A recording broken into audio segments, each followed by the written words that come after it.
সুপ্রিয় বন্ধুরা দেখছেন এই মুহূর্তের আবহাওয়ার গুরুত্বপূর্ণ খবর। আজ ২৪শে ডিসেম্বর সোমবার। সুপ্রিয় বন্ধুরা, আপনারা দেখছেন খবর প্রতিদিন ইউটিউব চ্যানেল।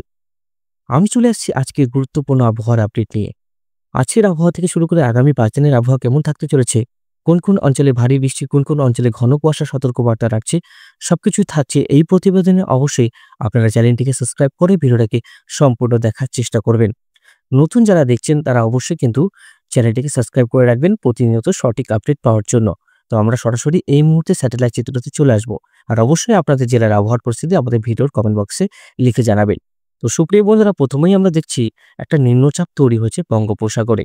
আর এই নিম্নচাপের প্রভাবে ভারী বৃষ্টির সম্ভাবনা রয়েছে বিভিন্ন অঞ্চলে। নিম্নচাপের কেন্দ্রবিন্দু হচ্ছে এটা হচ্ছে নিম্নচাপের কেন্দ্রবিন্দু। এইভাবে কিন্তু মেঘ আস্তে আস্তে কলকাতার দিকে প্রবেশ করছে, এটা আমরা দেখতে পাচ্ছি।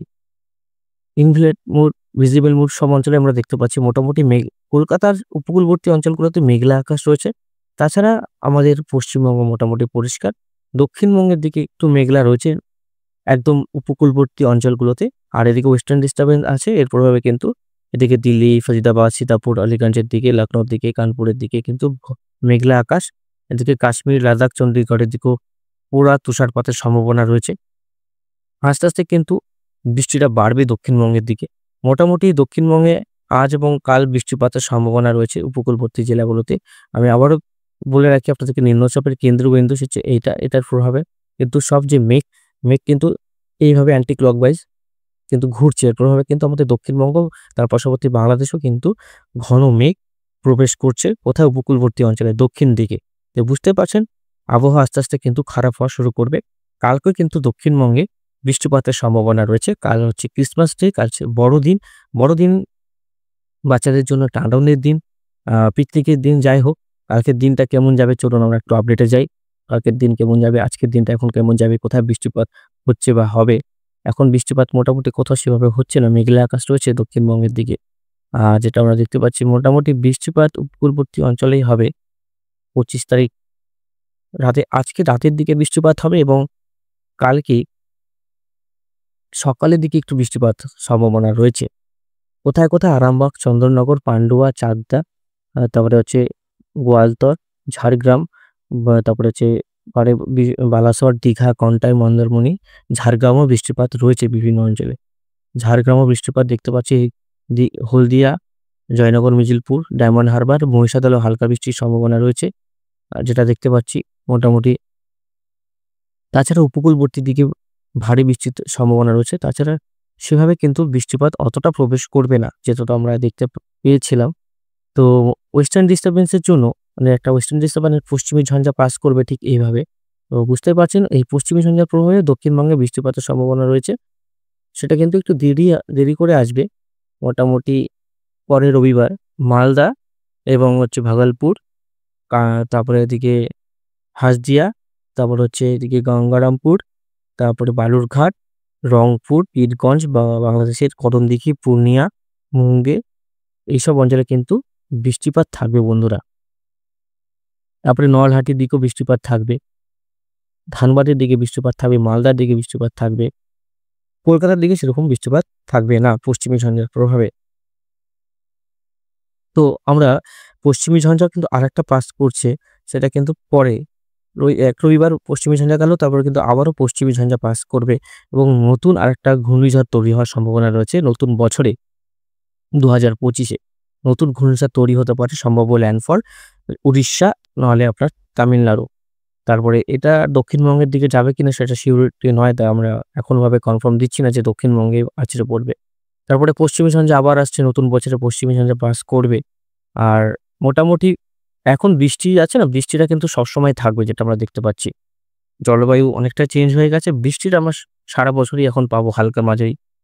কেন বলুন তো? আমাদের যে সমুদ্র প্রচণ্ড পরিমাণে গরম হচ্ছে, চাপের জন্য বৃষ্টিপাত দক্ষিণবঙ্গে চলবে। এবার কুয়াশা কোন কোন অঞ্চলে সতর্কবার্তা থাকছে। কাল বড়দিন, কালকে সবাই পিকনিক টিকনিক যাচ্ছে। যাই হোক, কুয়াশাটা আপডেট দেওয়াটা অনেকটাই ভালো হবে। কোন কোন অঞ্চলে ঘন কুয়াশা থাকবে, কোথায় কোথায় কেমন আবহাওয়ার পরিস্থিতি থাকতে পারে। কুয়াশাটা মোটামুটি দক্ষিণবঙ্গে হওয়ার সম্ভাবনা নেই, কিন্তু উত্তরবঙ্গে কুয়াশা সতর্কবার্তা থাকছে, যেটা আমরা দেখতে পাচ্ছি। উত্তরবঙ্গে 26 তারিখ থেকে ঘন কুয়াশার সতর্কবার্তা থাকছে। আমি আবারও বলে রাখি, উত্তরবঙ্গে ঘন কুয়াশার সতর্কবার্তা থাকছে উত্তরবঙ্গে। তারপরে হচ্ছে 27 তারিখে মোটামুটি উত্তরবঙ্গেই থাকছে কুয়াশা। 28 তারিখ 28 তারিখেও উত্তরবঙ্গে, 28-29 তারিখে উত্তরবঙ্গে থাকার সম্ভাবনা রয়েছে। মোটামুটি 30 তারিখ পর্যন্ত উত্তরবঙ্গে থাকবে কুয়াশা। তারপরে কুয়াশা থাকবে মোটামুটি গোয়ালপাড়া, আলিপুরদুয়ার, সিলেট, ত্রিপুরা এসব অঞ্চলে ঘন কুয়াশা সতর্কবার্তা থাকছে মোটামুটি। আর 25 তারিখ কাল বড়দিন, কালকে কোথাও কিন্তু সেভাবে কুয়াশা পড়ার সেভাবে সম্ভাবনা নেই।